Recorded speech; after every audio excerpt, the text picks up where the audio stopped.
You mean what can leaders expect to get out of the leader effectiveness training?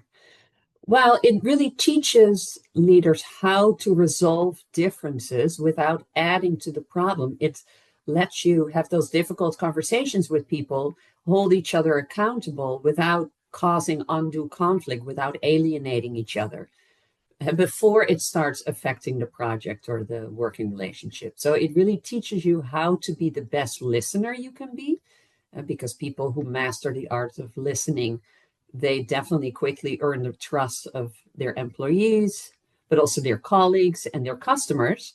And this is also so very important for team members so that they open up about the problems and to keep you informed.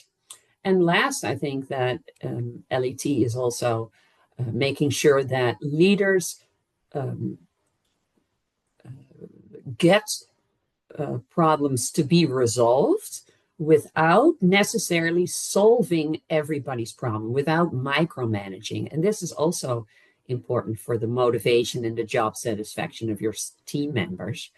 It benefits the employees because they start making decisions at their level without waiting for other people. So it really pushes the decision-making process down to the level where it's supposed to be so that employees can take ownership.